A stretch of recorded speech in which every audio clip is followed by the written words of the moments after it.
What's up, everybody? Welcome to another episode of Awan Answers. This is a show where I take your business and startup related questions from Snapchat and answer them here live on the YouTube show.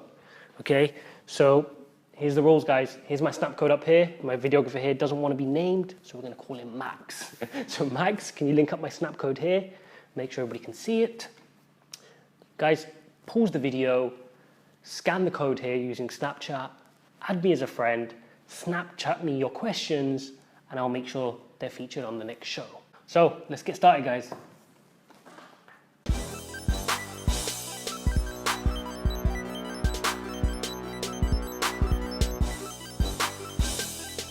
Right, so the first question comes from Amy. She says, I'm 15 and stuck in school.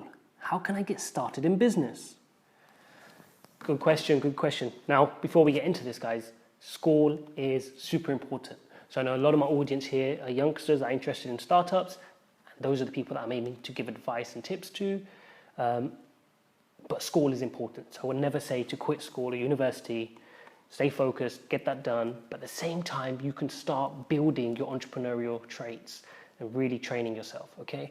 So one of the key traits within entrepreneurship, one of the key abilities you need to have is the ability to observe what's going on.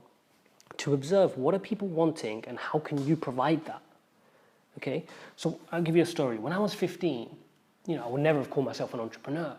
But one thing I remember doing looking back is I noticed when I was in class, people wanted sweets and chocolates.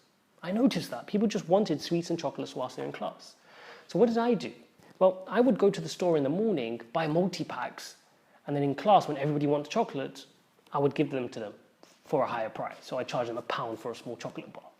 Because I noticed people would want things and I was providing it to them with convenience. I'll give you another example. Every week on a Tuesday in the morning at registration, our teachers would give us a stationery check, right? Which means they would go for our pencil case and make sure we had one of every item. If we didn't have one ruler or one eraser or one sharpener, we would get 10 minutes detention for each item. So I knew loads of people would forget their stationery, right? So I would keep extra stationery in my bag, and when people wanted them because they were scared of getting the detention, I would say, yep, you can have an eraser, it's going to cost you £1. And that's what I do. That's what business is about. Business is about finding out when do people want things and providing it to them conveniently and at the right time and price that works for them. Now, having that, training those traits at that age to observe those sort of things and to be reacting upon them is an entrepreneurial thing, and you can start that at any age. When we look at the big businesses like Facebook, or Uber's a good example. Let's use Uber. Uber's doing the exact same thing, just on a mammoth scale, right? They realized you want a taxi at a given point in time. So instead of paying for a normal taxi on the road, they understand that they can charge, 1.5 to 2 times the normal price simply by creating that convenience for you. And that's exactly what I did with the sharpeners at that age, as silly as it sounds. It's the same traits. So start training those traits at a young age, and soon your business idea, your big idea will come.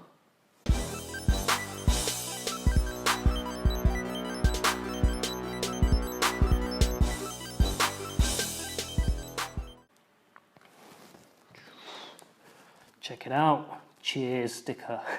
How do I keep my startup competing with the big boys in my industry? Great question. I love this question, guys. And the reason I love this question is because startups can always compete. Startups can compete. But the key question is you need to focus on what are your strengths. Okay?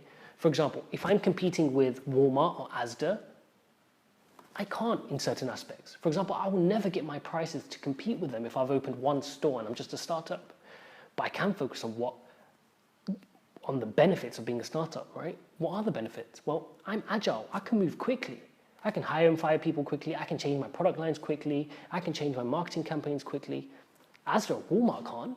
They're a big, massive company that has to move really slowly. If they want to make one change, they have to do so globally, or at least nationally. So it's not easy for them, but it's easy for us to make those changes. So focus on what your strengths are. Another great example is customer experience. As a standalone store or a small startup business, you can really focus on the non-price related stuff specifically. Make sure your experience is so much better than those of the big companies. So again, coming back to Asda example, if I had one supermarket store in my local town and I'm just trying to build up this startup, I would make sure it's the best customer experience ever. Ever, period, point blank, the best. As in, people would not want to go to Asda in that area. Once you've done that, and you've done that a few times, and you replicate it and you start scaling it, then you could build a bigger business which can eventually compete on price and marketing with some of the big boys.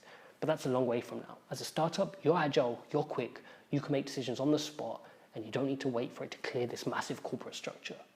Go get it.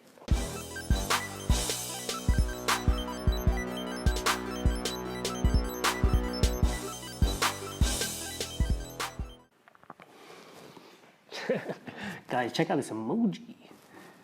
Is it a good idea to hire friends? Good question. Is it a good idea to hire friends? Guys, this comes down to so many things, but the key thing you need to ask yourself is, are you willing to risk the friendship you have with this friend over possibly falling out in business? And I've seen it time and time again. Friends and family do fall out in business. It's just how it is. So you need to ask yourself, is this such a good friend that I just don't even want to even think about the possibility of losing them because of some small business friction further down the line? Now, you may feel, we'll never get into an argument, we're best of friends, we're almost like brothers or sisters, and it's just not going to happen that way. But it does, and I've seen it. So you really need to ask yourself, is that something you want to go into? If you decide you do, then make sure everything you've agreed is written down on paper. And I'm not always a big advocate of this, but in this situation, I would. Because especially when it's a friend or a really close family member and you feel, our word is bond and we can just do it without this piece of paper, I would do it in this situation. And I'd write down, what our working relationship is and make sure it was clear.